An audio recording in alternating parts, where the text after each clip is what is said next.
I never imagined I would end up here, sharing this part of my life with strangers, but I need an outlet to express the betrayal I've faced.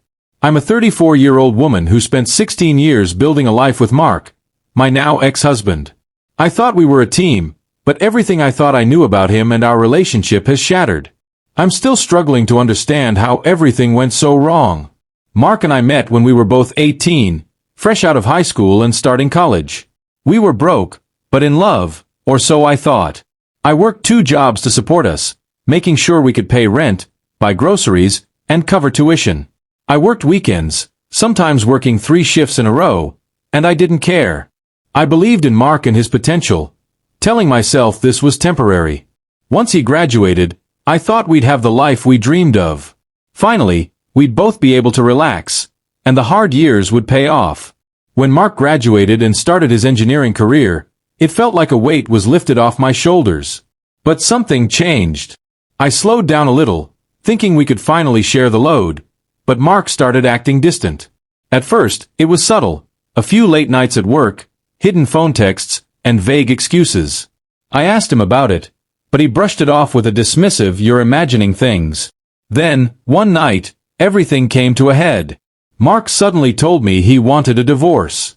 His tone was cold, rehearsed, and calculating, like he'd been planning it for a while. I begged him to explain, to tell me what went wrong, but he only muttered that we had grown apart. I was devastated. After 16 years together, it felt like a slap in the face.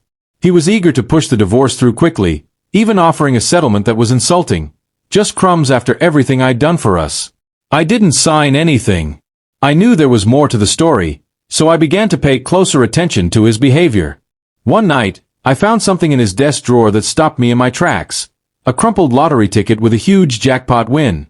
The date on the ticket matched a recent drawing, and my stomach sank as I checked the numbers online. The ticket was a winner, and Mark hadn't said a word about it. I confronted him, and instead of showing remorse, he sneered at me. He accused me of being nosy and money-hungry, claiming the money was his, and that I had no right to it. It was heartbreaking to hear him call me dependent after everything I had done for us, after all the sacrifices I'd made to support him during the lean years. But I knew there was more. So, I hired a private investigator. The findings were more than I could bear. Mark hadn't just been hiding his lottery winnings. He had been cheating on me for years.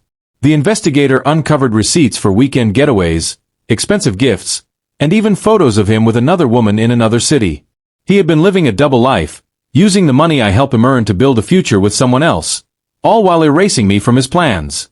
When I confronted him with the evidence, he turned cruel. He laughed at me, calling me vindictive, bitter, and a gold digger. He said I was nothing without him, but I wasn't going to back down. I refused to let him get away with this. I took the findings to a lawyer and fought back. The court battle was ugly. Mark tried to paint me as the villain, accusing me of ruining his life out of spite, but the evidence was undeniable.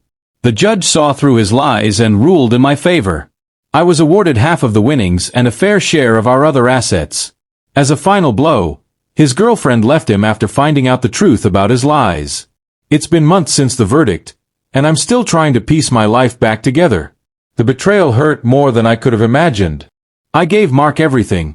My youth, my energy, my love, and he threw it away for greed and selfishness.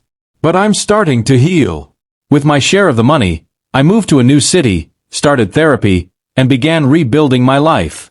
I'm focusing on myself for the first time in years.